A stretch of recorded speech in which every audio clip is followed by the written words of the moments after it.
600. iPhone, welcome. Good to have you here. Just kidding. It's always good to have iPhone on the call. Yes. I was-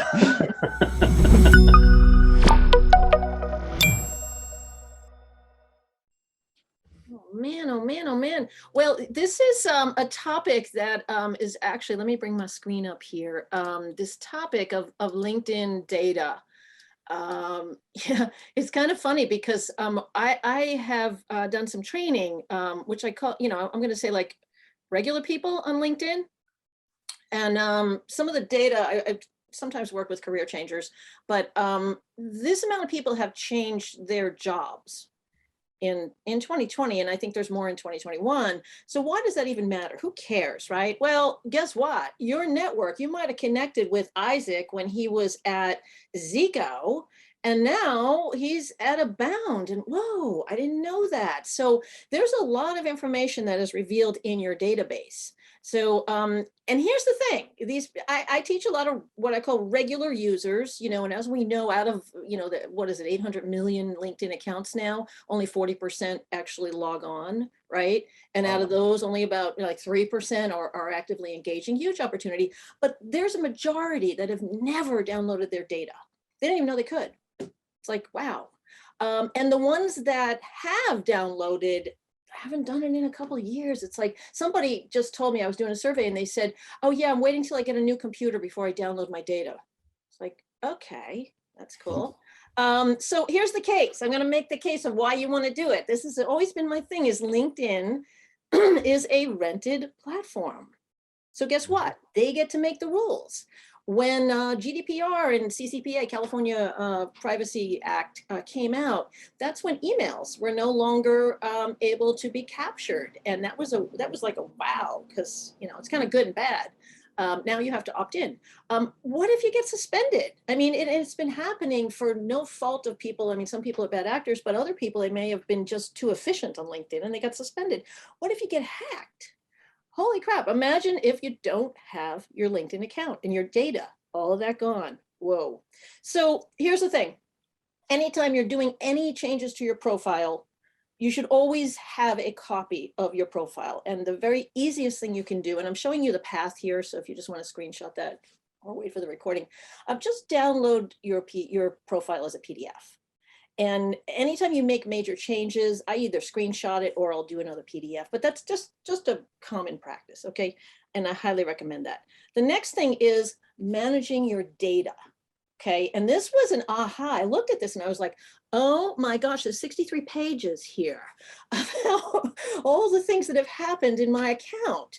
And so again, there's the path on how to get to it. But it's when I requested an archive, what application has given access, taken access. Take a look at all that and understand what's tapping into your account. And that's the thing about LinkedIn being its own platform, is they can change the rules there too. So the other thing is, this is the most important, and this is the one that people are like, well, I don't know how to do it. Well, here's the thing. Go in now, and even if you download, you may have not downloaded your entire database. Go ahead and download everything and do it. And I just did it a little while ago, and it didn't take 48 hours. I got it like in an hour. And this is how you do it. And you're going to pick this one. You're going to pick the download everything there. And that's going to give you a whole bunch of files. And so people say, well, how often should I do this? Well, I'll tell you what, if you're never adding new connections, or, maybe 2 connections a month or something, all right, no big deal.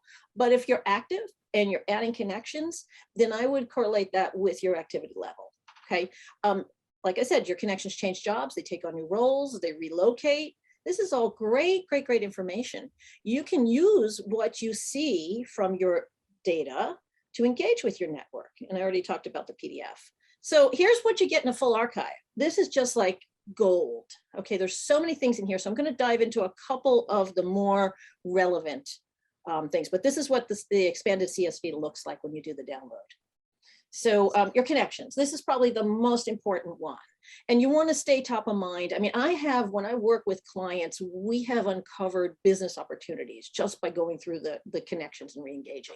So when you get your CSV file, first thing I will do when I'm working with companies and individuals is do a filter, okay? Forget about when you connected with them, that doesn't matter. But filter by target companies, so do it alphabetical, and then use a filter to bring up target positions. So let's say I'm dealing with, my clients are chief financial officers. Okay, so I'll sort all the companies and then I'll do a filter. I just want to see who I'm connected to that has the title chief financial officer. Wow. Then what you do from there is you start to think about, do you want to kick it up a notch and use another tool? Like I use a Google Sheet, and I create a spreadsheet, and I have additional points that I want to track, like what industry are they in, where are they located, when was the last time we had contact, what is their follower count? I want to know what's the size of the network. Are they on a premium account? Generally, people on premium accounts are probably relatively more active, maybe not. What is their activity level? What is their profile URL, company website, et cetera, et cetera. Now, if you have a CRM, great. I still have, I still am struggling with that. And I don't know anyone that's really perfected that. But keeping track on a regular basis is really helpful. So what I like to do is say, use your contacts and your connections as a re-engagement strategy. Why? Well, creating relevance is really important to how you show up in the feed.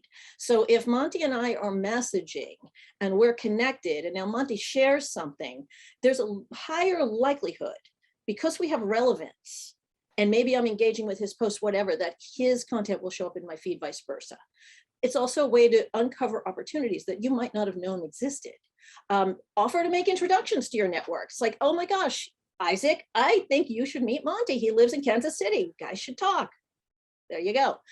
Look at people's connections. So like before I would reach out to Monty, I might look to see who he's connected to. Who are his second degree connections that I would like to be connected to?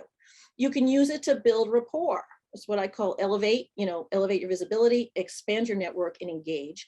Move to your CRM. And then also, if you have Sales Navigator, you can take it, to that level and start creating some nice lists and searches, but be strategic about reaching out. And I have case studies where my clients have done that, and they have had business opportunities from it. So it really is there, but it's not going to come to you if you don't look at your network. So this is another thing that was really, really interesting. And I just covered up some stuff for privacy. Actually, you can see some names there, it doesn't matter. But you can get a whole CSV of all your messages, inbound, outbound, and you can sort them. It'll tell you whether it's in the inbox, which shows my inbox is a crime scene, and then whether it's archived, what the content is of the message, and who sent it. So what I could do is I could filter out ones that I have sent and just capture the ones that have been sent to me.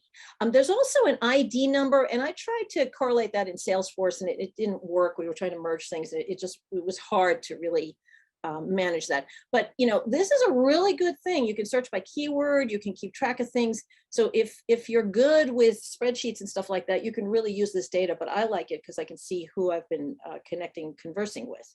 So another one is events. Did you know that every event that you respond to is tracked?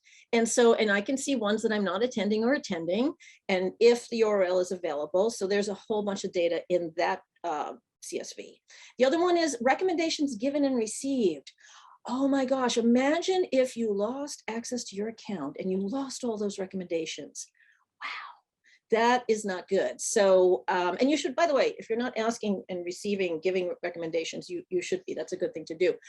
Take them, use this spreadsheet, put them on your website as testimonials, but always have that data. The other thing is companies that you follow. So there's a whole list of all the companies that I'm following. It's like, oh, wow. Do I need to be following them? Because again, what shows up in your feed is related to who you're following. So if you want to clean it up, that's good information to know. Rich media, this one was really an aha. So when you're going to download your data, it's that same path where you go to me and settings and privacy and download data. You can look at all your rich media. So photos, videos, documents, and there's a whole archive of them here. So look at this, you could repurpose things, you could reshare things, you could actually say, oh, I didn't know what happened to that. I had that there. So am I talking too fast? I had 3 cups Great. this morning. Okay. Great, Judy.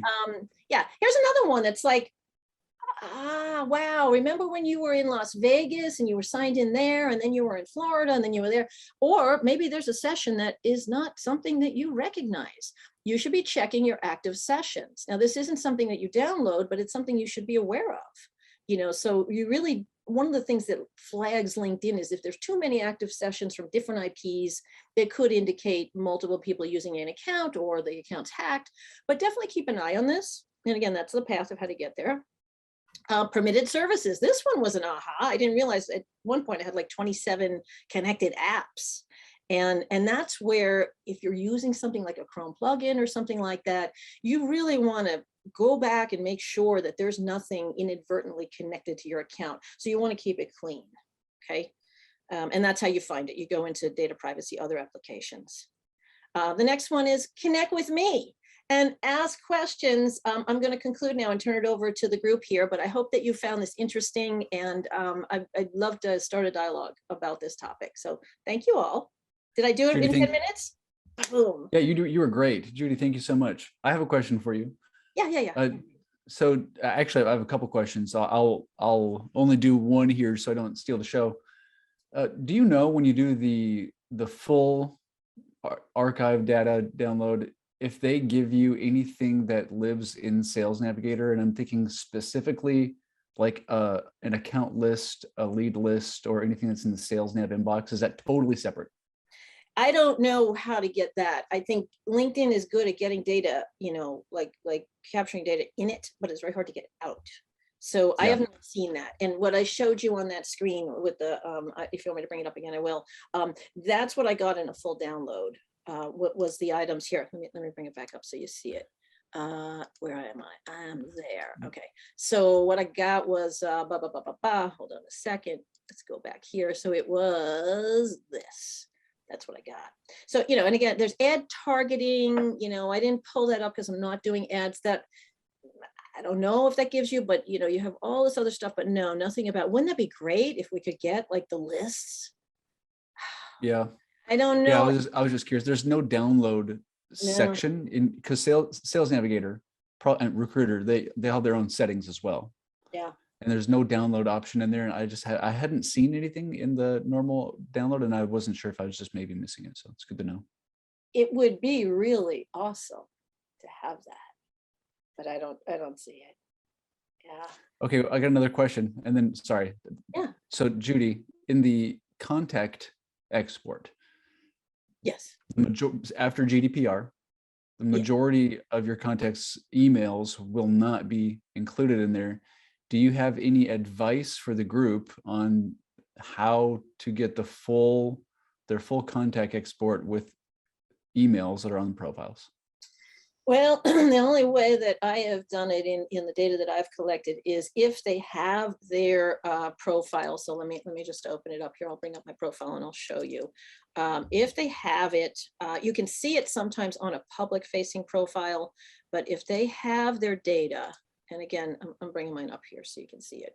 So if they have their data here in the contact info, I've gone in and scraped, I didn't scrape it. I didn't say that. Did I say that? No, I've gone in and captured it out.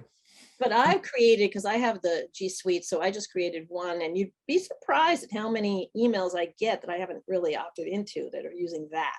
So I know they got it. That's actually public data. It is public data. Yeah. So that's scrapable, if you would, data. It's permissible. Yeah.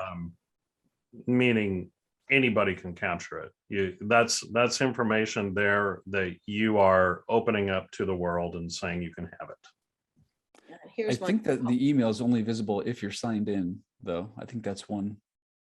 This one, yeah, this one is, and I'm looking at my public profile, and you can select your visibility here of what you want people to see in your, and I don't know if there's one to show email, but I think there is an option as to whether you want it included in an export. And I think the default is no. So I think you have to opt in yes. But, I mean, and I would honestly be aware of some of the data that you are showing because I mean, again, since I do this as a professional living, I want more data showing, but there have been incidences recently of cloning profiles, kind of weird stuff going on. You know, so for privacy protection, just be aware of it. Don't go into like stealth mode, because that's really annoying. I get somebody looked at your profile. It's like, okay, it doesn't help them because they don't see any people look at their profiles. It doesn't help me either. So, you know, if you're on a networking site, just be aware of that. But you could just restrict things to just visible to your network or LinkedIn members or the public.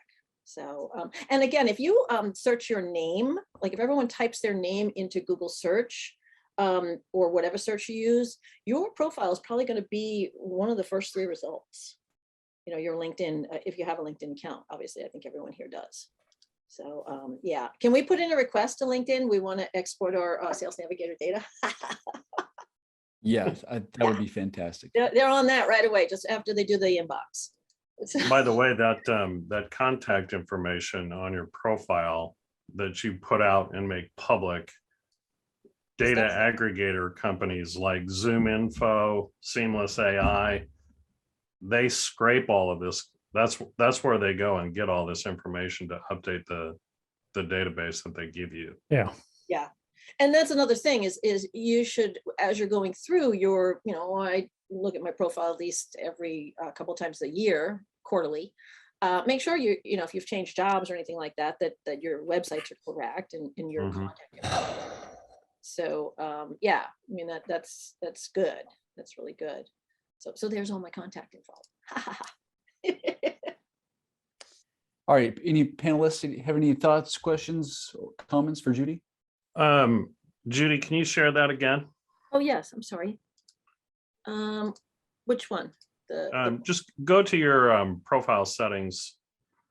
Okay, settings and profile. And then just so people can see, I know you had the And path there. just show us your password, please. Go to your, no, just go to your data. Data, Mhm. Get a And then copy. get a copy of your data.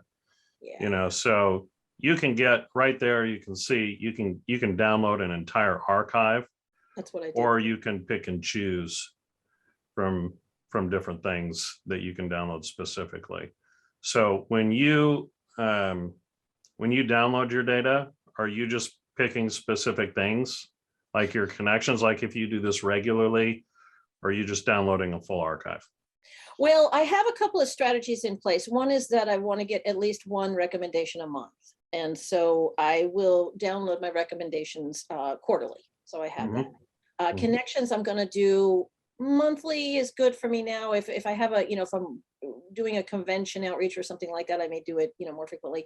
The other stuff, articles and that I'll probably do twice a year. So it, like I said, it should correlate with your activity.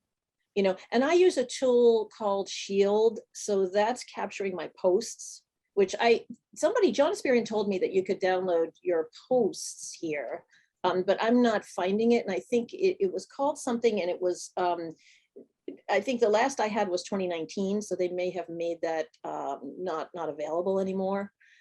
But this is the one that I said in the rich data. I love this. Oh, I'm sorry.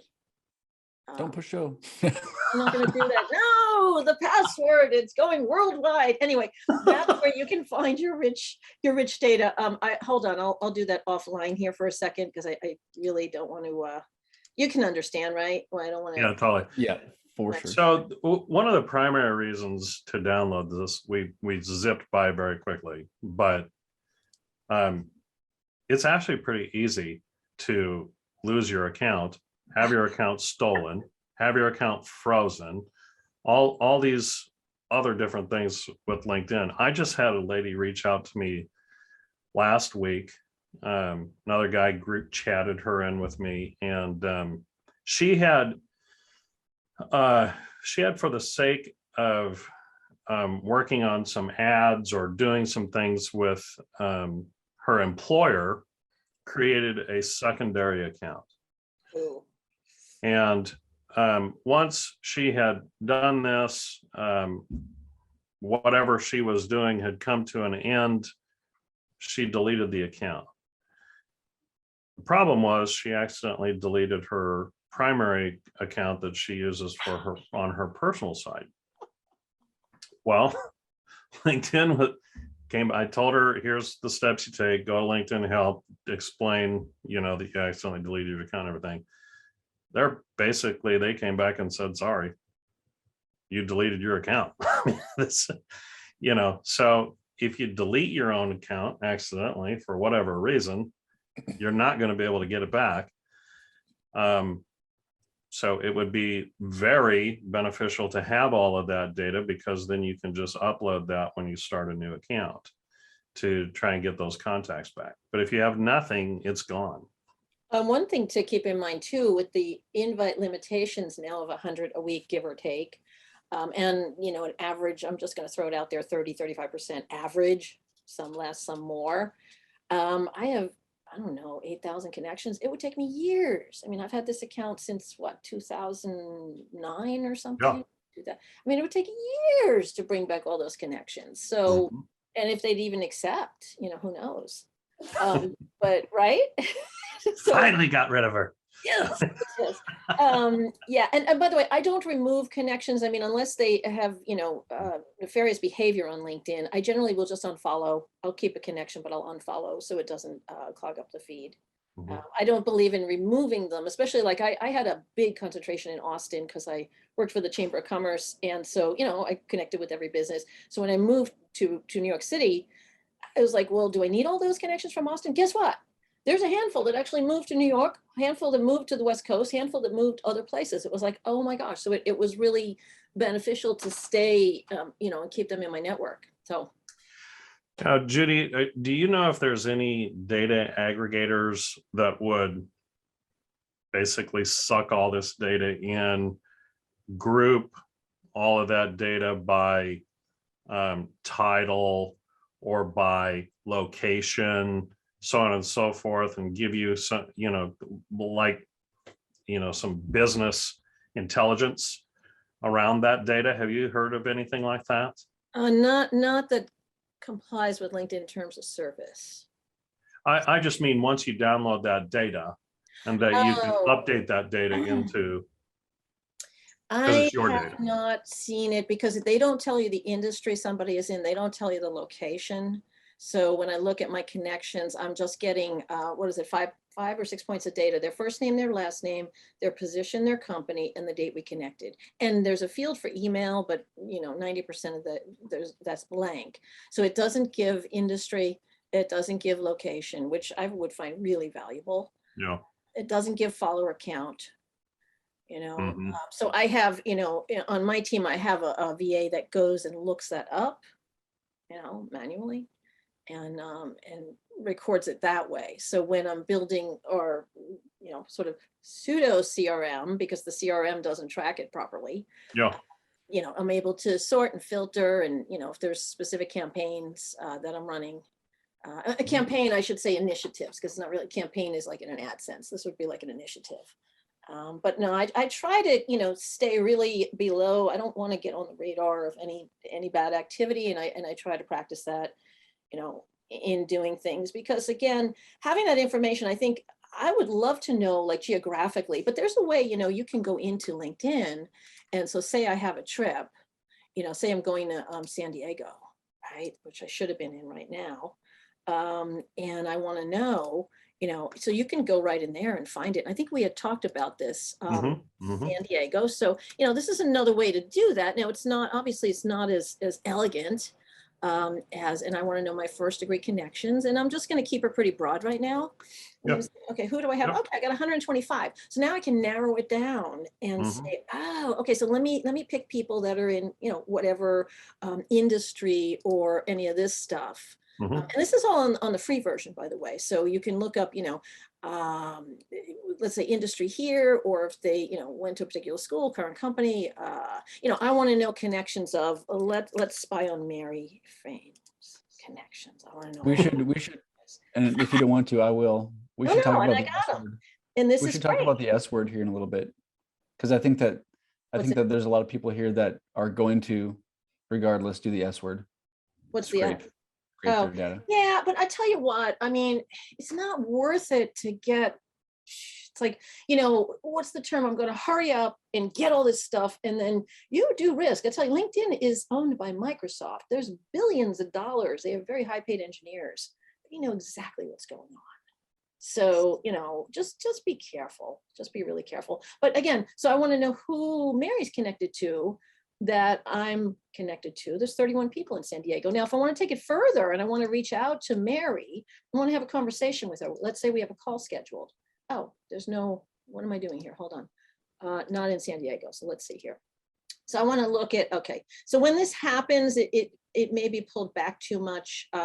Whenever that happens where you don't get a result, let me put, are your connections open, Isaac? I don't recall, I'm sorry. Okay, let me see. So if your connections are open, okay, your connections are open. So let's say you and I are going to have a call, and I want to know, pick a title, a technology leader. I'm going to say, hey, Isaac, I noticed you're connected to Phil. How well do you know Phil? You say, oh my gosh, our kids are on the same soccer team, whatever. It's like, wow, I've been wanting to reach out to him. Would it be okay if I drop your name? And you'll say, you know what, Judy? I'll do one better. I'll introduce you to Phil. It's like, oh, that's wonderful. So that's another way you can, explore your database and use it for networking. But, the kind of mantra that I like to follow is just always add value. If you treat people as you would in real life, like if I met you at a real life event, I would not pitch you right away. I would not be, dealing out my business cards. I would just try to strike up a conversation, find a common point of interest. The event, Mhm. sorry, I didn't mean to cut you off. Go ahead. Yeah, no, go ahead. The event. I was just going to say the event data that you get that they provide you is really fascinating and helpful. Yes.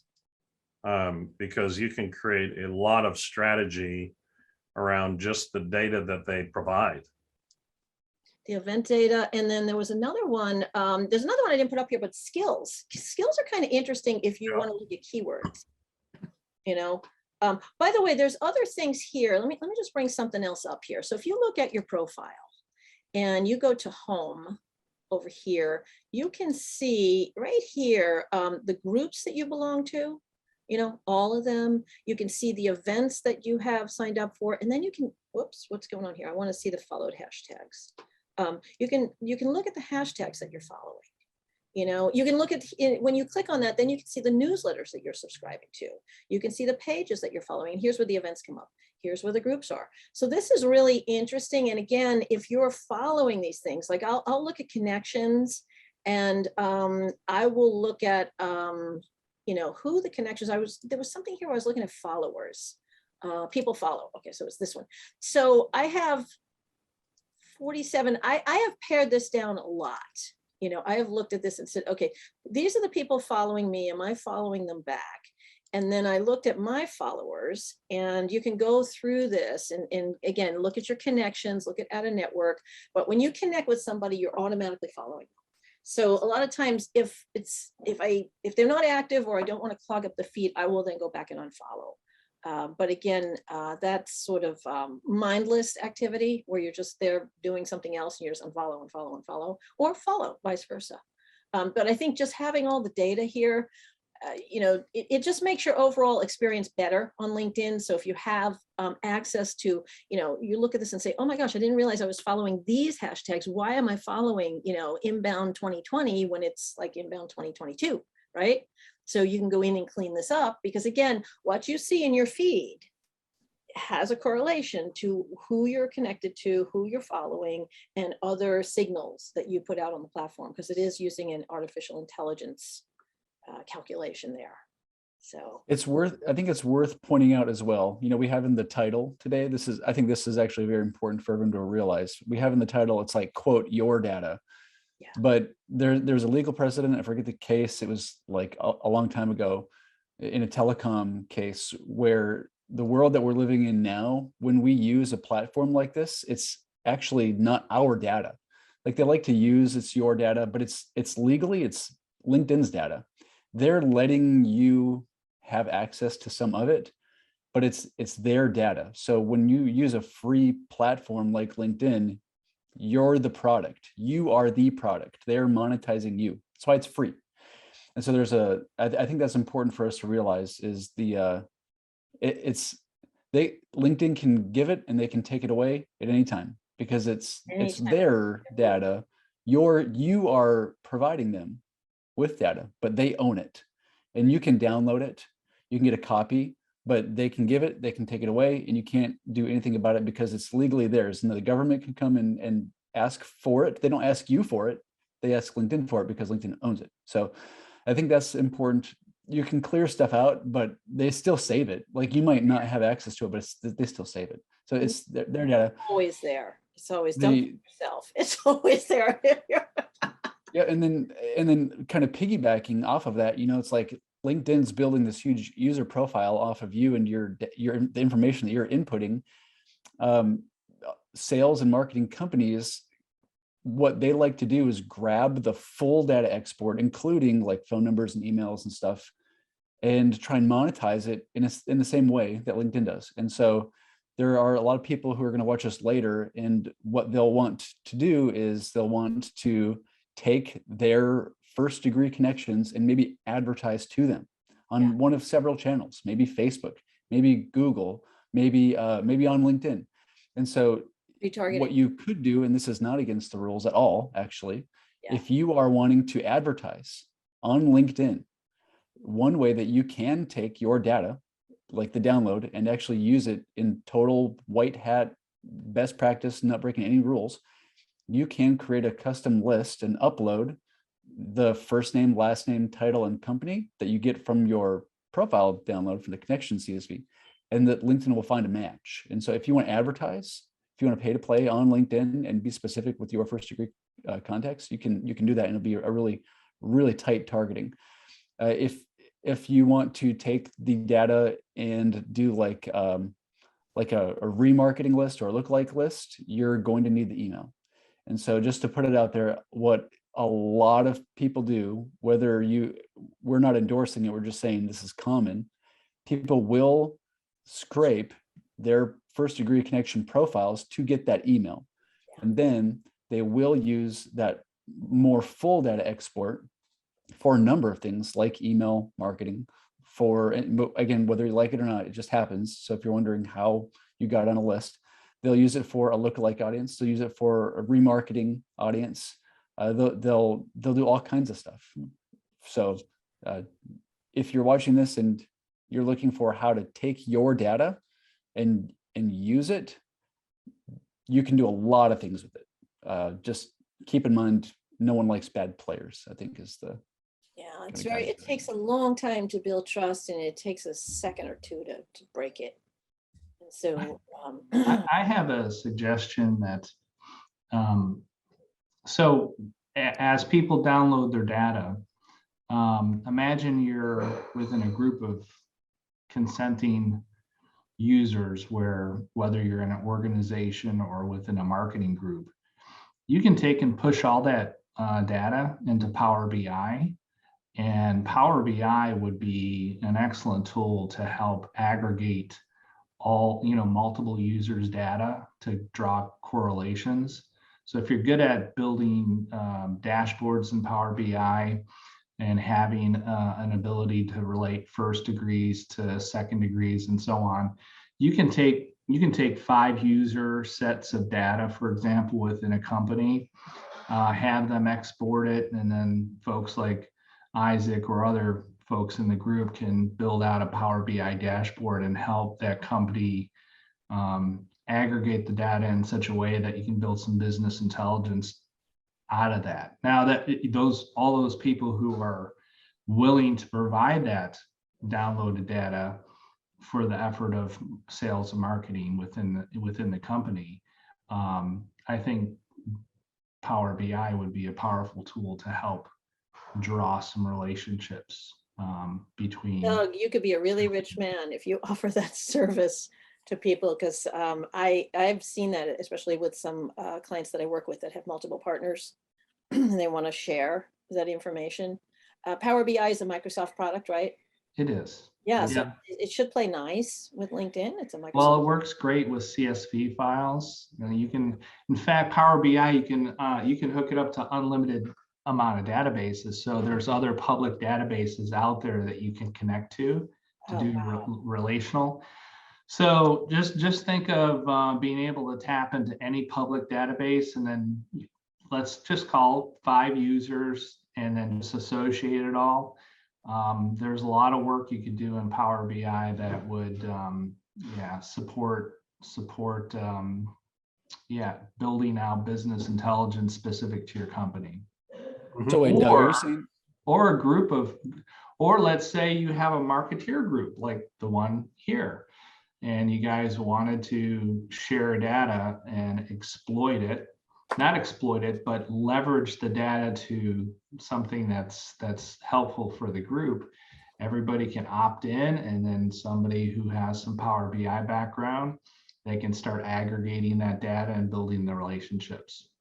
Do you know how to do that? Just a bit. Sounds like you know a lot about it. I want to talk to you. We actually started, I had a guy using Power BI. We decided we wanted to see what LinkedIn would make available through their API. And all of that data that you just saw, anything that you put into your contact information and everything is publicly open data and can be grabbed specifically with LinkedIn's API. So you can use Power BI to get a massive amount of data from the platform. That would be. Yeah, but I'm speaking more on groups, because you can, while you can tap into yours as a public forum, just put 5 people on your team, and then you're going to see overlap. You're going to see a lot of things in Power BI, because it's a way to visualize data. Is it like a pivot table on steroids? It's much more than that. Power BI does machine learning, so it actually looks at a data lake, and it will sort the data for you and make the best use of the data. You don't have to think too hard about it. You can also make data. It'll also do visualization. And visualizations. You can put dashboards and all kind of good things into PI. And there's some great courses on LinkedIn Learning on Power BI. The basic ones will get you going, but it's fun stuff. What does BI stand for? Business Business intelligence. Intelligence. Wow, I'm fascinated. so you know what I think maybe we could do is there are a bunch of public databases that include information outside of LinkedIn, like trigger events, like there's stuff on Crunchbase for going into funding and just all kinds of different things. I wonder if you could do some crossover there to make the most of your data, where you use Power BI to pull in this database over here for at the account level, look at what's important, and then look at input your connections data and say who might be affected by this. And you can use that as a trigger for action. That'd be really cool. I think it sounds like a future presentation. Oh, you can totally do that. There's so many public databases out there that you can associate to users. It's mind-boggling. And keep in mind, Power BI has no limit on the number of connections. So you can literally have tens of thousands of databases. And the great thing about Power BI is we're not smart enough to associate all those databases together. They are through its machine learning capability. But one thing I will say is, and I get these invites all the time that, oh, I see that you're a CPA. It's like, where do you see that? When there's data aggregated for the use of prospecting, and it's done at a mass level, spaghetti on the wall level, it can be damaging. I mean, again, sure, they may get, 10%, 1%, I don't know, prospects that way, but it's really good to have, but it doesn't take the place of one-to-one engagement. So like this group would be a great example if we all then connected and had a conversation, which I've had conversations with many of you. That's a really good way to build that. But if you're using it at that level, I like what you talked, Doug, about, like a team. I have a company, the 4 partners, And we were actually looking at that and seeing, I think they created an access database, relational, but I think I'm going to mention to them about the BI because they use that for some of their other data trends. That would be an interesting way to see, okay, as a team, how are we connected and how deep are we in particular companies that we have a vested interest in? And, how can we leverage the networks together? Introductions. I think that'd be great, but if it's just done for pure prospecting, that can go sideways real fast. Yeah, no, this is more at the team level so that you don't have any crossover work. And, you can build filters to where you can say this individual has been touched by X, Y, and Z, and 400 conversations been spawned from those 3 touch points. That's what Power BI is about. I like that. I like it a lot. Okay, so for Q&A time here, anybody here have a question for Judy and the panelists? If you want to do the raise your hand in the Zoom with the reaction so that it puts you to the top of the queue here in the participants. I have to pop off at about 5 minutes till the hour. All right. So yeah, I'm happy to answer. No problem, Judy. Save the chat, guys, if gals. Judy, can I ask something really quick? Of course. The permitted services, you mentioned that you had several permitted services attached, and I don't have more than a few, but do you think the more you have, is there a correlation between all the tools that you have connected to LinkedIn permitted services? Does that in any way raise a flag for LinkedIn? I don't know if they're ever doing a sweep and they're looking for filters, the way to filter people out, and they may be looking for specific permitted services. There were some old ones I had there that I didn't even realize I had given permission to. I might have tried a trial thing and installed a plugin, and it's like, oh gosh. So yeah, again, I always suggest people do a sweep of your settings. Look at your privacy settings, look at your notifications, look at what you got out there, and just clean it up every so often. Just like anything else. But that's a good question. Thanks. William Sims, you're up. But please try to keep it under 30 seconds so we can get through everyone and make sure we let Judy go. Okay. First of all, I'm seeking clarification. If someone loses their account, like the example Monty gave, am I correct that if you have downloaded your entire database, you can recreate your original account by uploading that? No. No, because those Recreated. people have to accept you again. Yeah. Oh, okay. You're still out of luck. All you can do with that is view one profile at a time and say, hey, I lost my account, let's reconnect. Okay. The second thing is that Douglas mentioned LinkedIn Learning. I just want to share very quickly that this is my Fort Worth library card, and I can access LinkedIn Learning through my library for free. So I love that. That's the best tip. And by the way, if you all request that the library get this book, guess what? There's 3 libraries now that have it. That makes it so everybody can find things. But LinkedIn Learning is great. It used to be Linda. Yeah. That is a great tip. The library is such a great place. I love the library. Awesome. Thanks, William. Chris Baldwin, you're up. 30 seconds or less. Yes, sir. Well, maybe I'll get both of them in here, but Judy, and I asked it in the chat as well. You were talking about finding folks who were active on LinkedIn. I know Monty and I have talked about that before. Is there an easy way to search that besides looking at somebody's activity manually? There's a search string that it's called a /recent-activity. And if you can do a, kind of like take a profile and match that to it, then you can kind of look down. But I don't know of a way to, and even Sales Navigator is not accurate. I've seen it where it says, oh, active in the past 30 days. And it's like, no, maybe they logged in. Maybe that was the activity. So that would be a nice feature from LinkedIn. Monty, can you get that done for us, please? Yeah. So it's after they do the inbox, after they fix the inbox. Yeah, I could. Yeah. The other one, Judy, was if I have accounts or lead lists, when I download that info, will that come out in CSV? I assume it will. No, not now. No. If you have the pro advanced version, you can upload an account list. Okay. You can You never get it out, Chris. You never get it out. You got to do some sort of scraping of it. Okay. Yep. The only thing that LinkedIn lets out of its ecosystem that includes the information that you really want is event registrations. Okay. Interesting. Yeah. All right, any Awesome, thanks. other questions? Now is your chance. And Judy, if you've got to bounce, I totally understand. Has everyone Thank you. downloaded their stuff now? I hope you've all done that while you're on the call now. Yeah, no, thanks for the opportunity, Isaac. I really enjoy this group, and I hope everybody at least got, the idea that you own your data for now. Definitely. Thank you, Judy. You mind if we keep doing questions? And if you've got Yeah, to keep bounce, going. we I'll can keep go. going? Okay. I'm all set up. I'll just hop as soon as Okay. ping. William Sims, you're up. Yeah, this, if Judy's still with us, did she leave?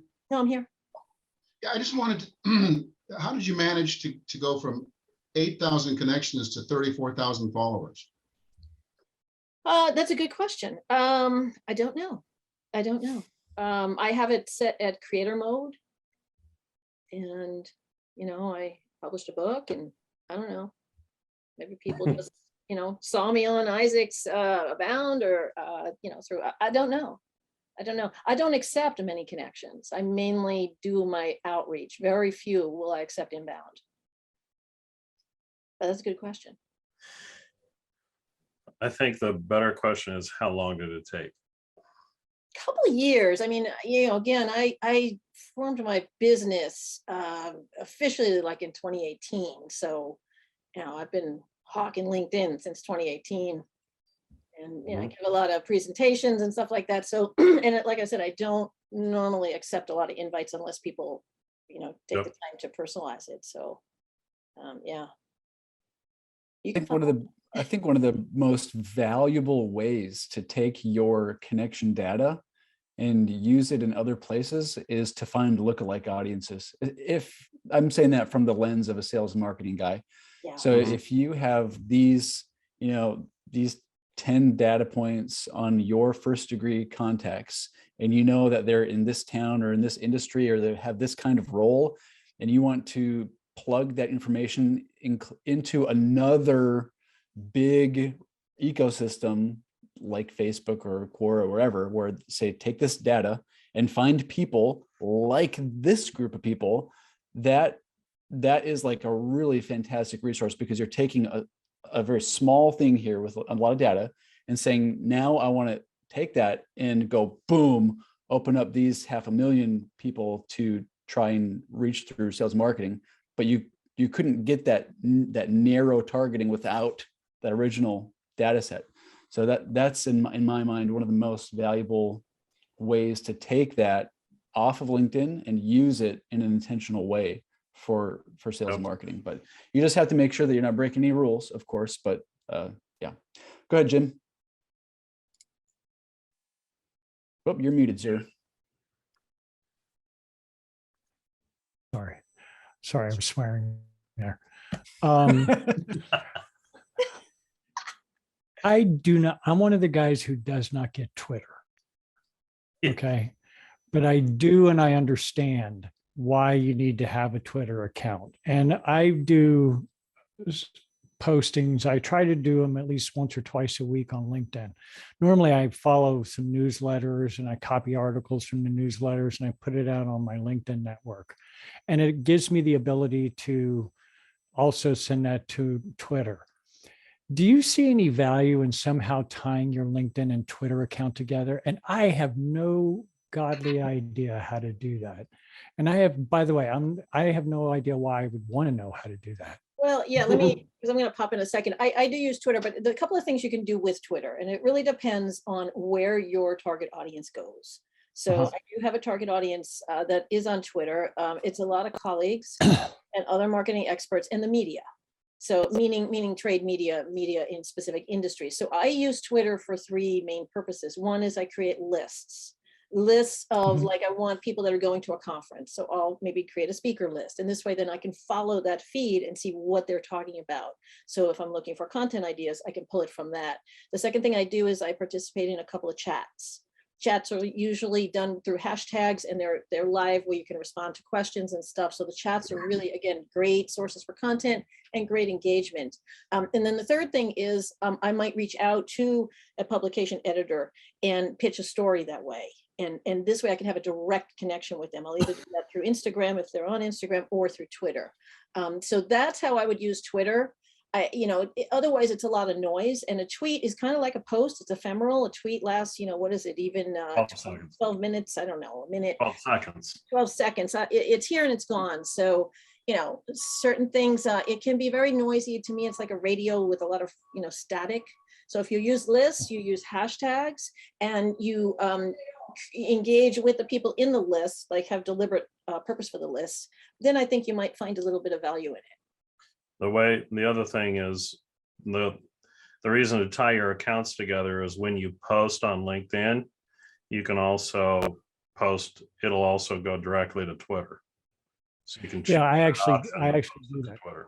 I actually do that today. And I was just wondering, is it like, I'm a big believer in trying to be good at one social media platform. Totally. And I've chosen LinkedIn. Yep. I have a Facebook account. I don't really look at it. I have a Twitter account. I don't really do anything with it. But I was wondering, would it be worth it to import my tier 1 connections into Twitter so that if I post something on LinkedIn, it goes to them automatically too through Twitter? You can create a list of them, like people that you want to engage with or follow. But again, if they're not on Twitter, then it's like you're speaking to yourself in the corner of the room, So, yeah, I just do that anyways. Yeah, well, go where your audience is. Yeah. Judy, do you recall if the Twitter handle is in the contact export? No, it's not in the contact export. It's up at the contact. It's in your contact card. Yep. And don't, if you're not active or you're posting stuff that is, political or whatever, don't put your Twitter handle on your LinkedIn profile, because that's a good way to just, Right. get in trouble. Like the real you. Yeah, right. All right, David. Okay, this will be the last question. David O'Neill. I have to hop right now. So if I All right. missed it, reach out to me or let me know. I'm going to download the chat right now. If I can figure out how to do that, hit the little 3 buttons. And so everyone has the chat if you want it. And Thanks, thank you Judy. all. Yeah, thank you all. And I'll talk with you later. Bye. All right, have a good day. See you, Judy. Thanks for everything. All right, Mike or David, go for it. Yeah, I have a real quick comment actually for Jim, and that is that there's 2 reasons to wanting to link up. One is that if you know that the group has a specific commonality to your target market, then you certainly want to build that up. The second part is that as you do build that up, you learn things about that group. I build a lot of databases for manufacturing environments and the like, and import and export environments. And you learn a lot by linking things up that you didn't know before. Interesting. Yeah.